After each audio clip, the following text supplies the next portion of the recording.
What up team, it's your boy MurderInc here, back with the Raid Shadow Legends video. We are talking about the new fusion. Most people are done with the fusion, so this is not going to be should you fuse or should you not fuse Morrigaine.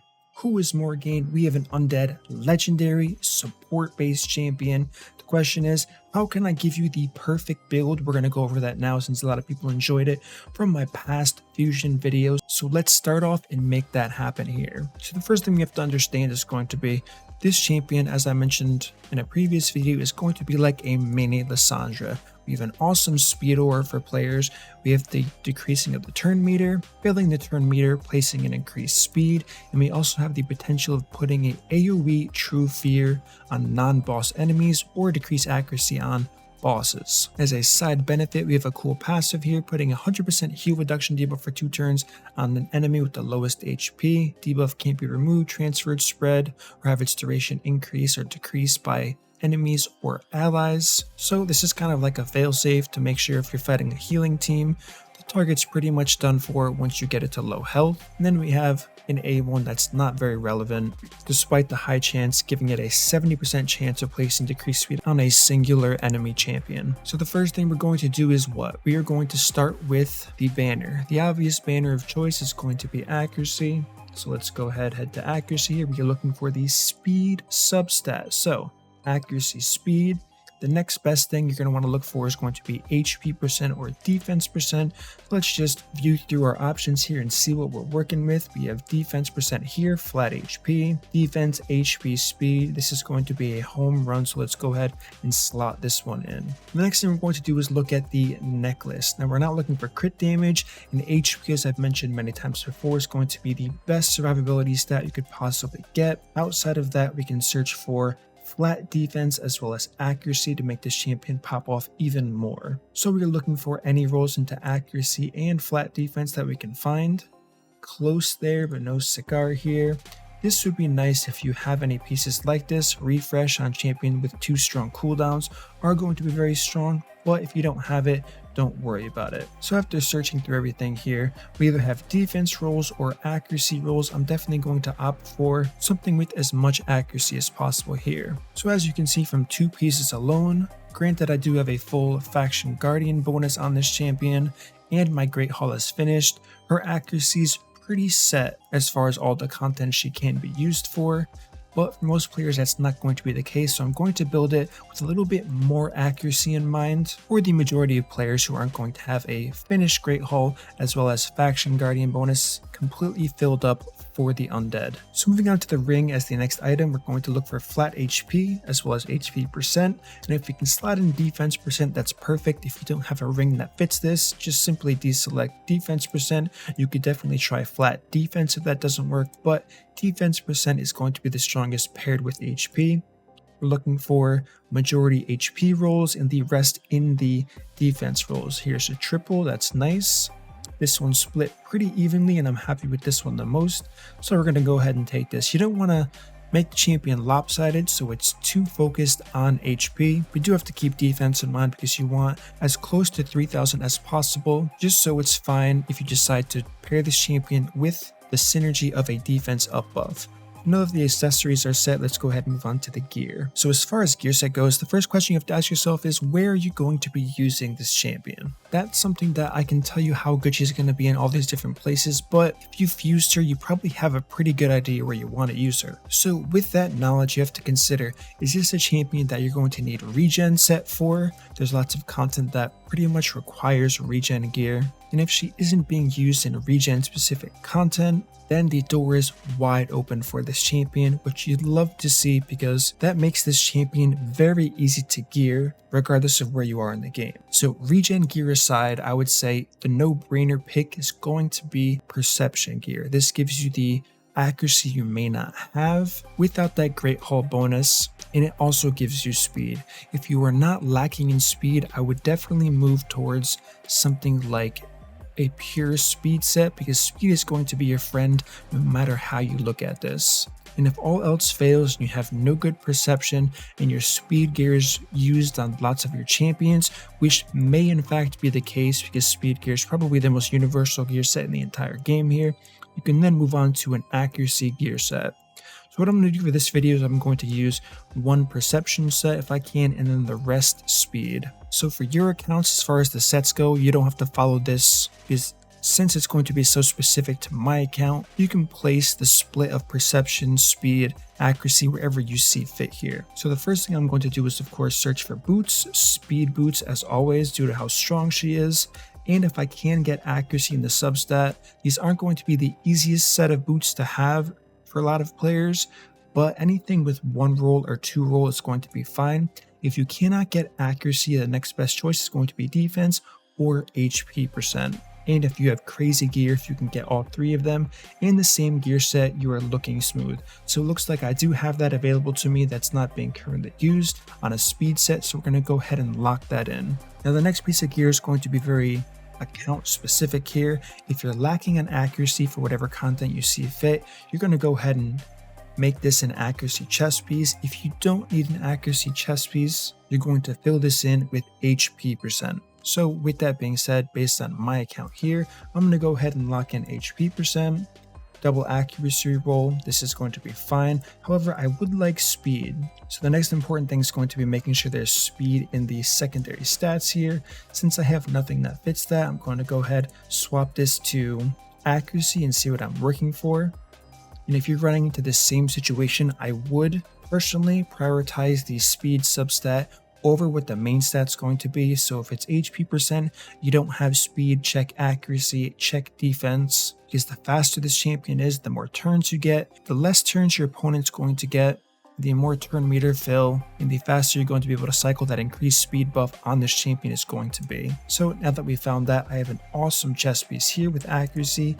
Yes, it does overcap, but I will keep to 380 just to gain that extra speed. As far as the glove goes, you're going to be looking for HP percent or defense percent. Same thing applies. You want speed as that secondary. If you still need accuracy, this is where you can start clicking on accuracy. If you don't need any more accuracy, you're going to look into fill HP percent or defense percent, depending on whatever you didn't select for the main stat. So first, let's check some speed gloves here. We have a double roll, defense percent, no HP percent roll. Let's head to perception here. Defense, triple speed with HP percent. What a beautiful pair of gloves here. So let's go ahead and lock that in without even looking at anything else since it is free. Now we have 3 pieces left. This is going to be the easy part. You're going to just highlight substats, click on the top 3 row, lock in speed, HP percent, defense percent, and then accuracy. You're going to find whatever gear you have available to you. So as we can see, I have 1 piece here. Let's go ahead and select that. Now I would look at the total stats and say, okay, what can I use less of? The answer is going to be accuracy, so let me deselect accuracy and take a look at my set bonuses and look at what I can in fact use here. So I don't have anything viable for perception gear, and I have 1 piece available for speed gear, but it's the piece I'm already using here. So now I have to make a choice and I have to get rid of 1 more stat. Looking at the stats that I have on my character here, 3.7 is very close to the diminishing return mark for defense, not even including a defense up buff. So the clear choice for me is going to be get rid of the defense percent. That will free up the helm slot, and it will also unlock all of the weapons I do have available to me, since you cannot get defense percent on a weapon. So the reason why I'm using this methodology should be quite clear to you.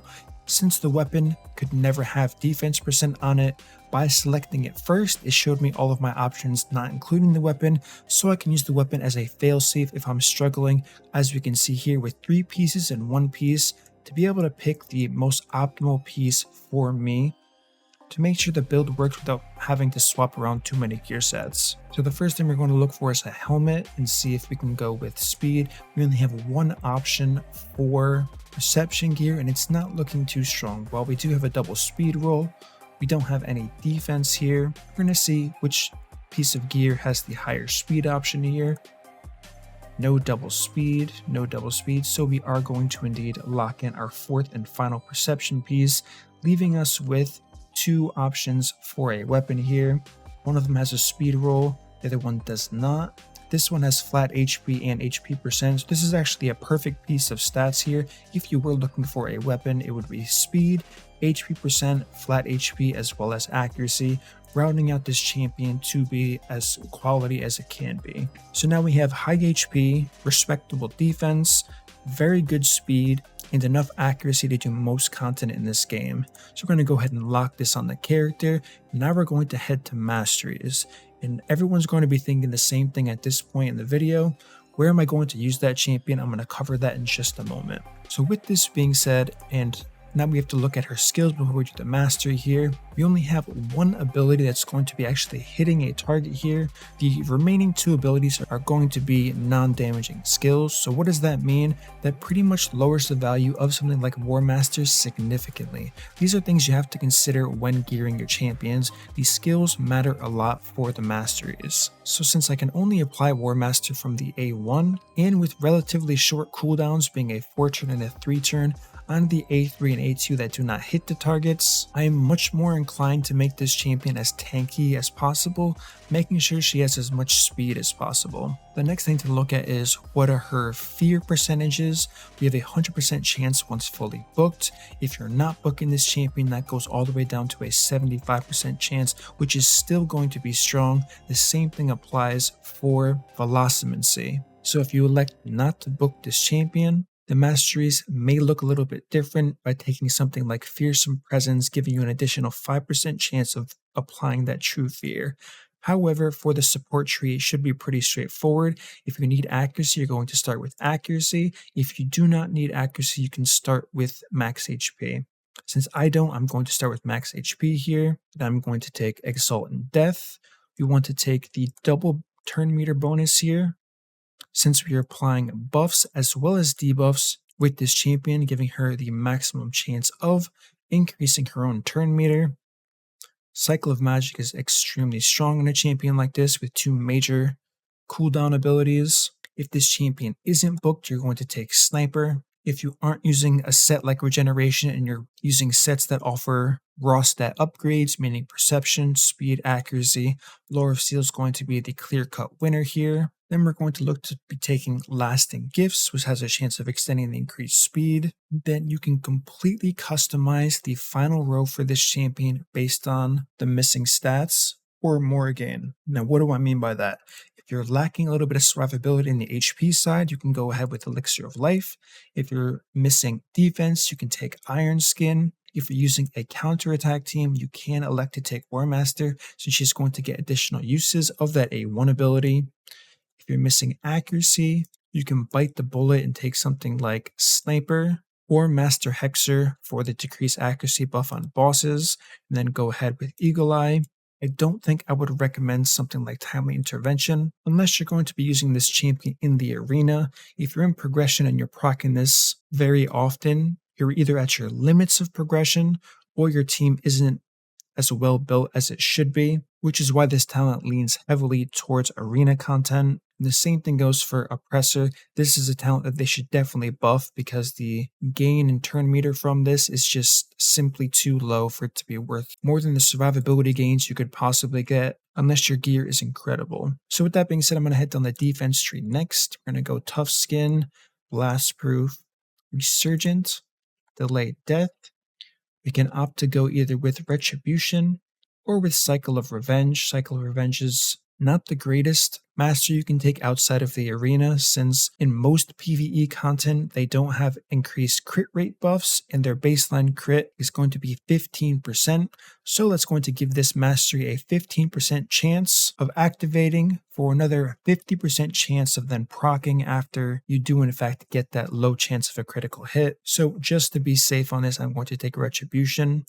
Now, if you really want to and you're that confident in your gear, you can take Selfless Defender. Keep in mind this only applies to the first hit, and you would have to make sure you build a very strong and tanky Morrigaine. So after all of that, I'm going to head back here and take a look at the total stats and look at my final HP and defense here. And this is where I'm going to leave my masteries and then figure out what content I want to use this champion in. Now, getting back to the original question that most people are going to have when they watch this is, Murder, where can I use my Morrigaine? Where is she going to be good? And like I said, that's going to vary on an account to an account basis. What this build does is it gives you the options to build this champion first, then plug and play this champion. This is a champion that will rarely need to be speed tuned since she has decreased turn meter, as well as filling the turn meter and increased speed, making it very difficult to speed tune her in pretty much all content. So with this guideline of stats, if you want to try her in Hydra, this build will work in Hydra.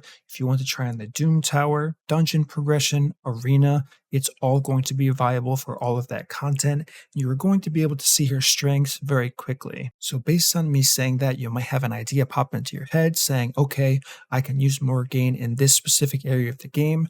Think about her synergies. If she's getting increased defense, you would take health here. If she's not getting increased defense, then you can go for the safe route, get her as close to 4,000 defense as possible since she's healthy based on the gear I'm showing now. So what I'm going to do here is I'm just going to go ahead and I run most content with increased defense because it's incredibly strong. So I'm going to commit to Elixir of Life here. And for the final talent, I'm going to take Deterrence, which leaves us with one more talent available to us. Charged Focus is probably going to be the most optimal.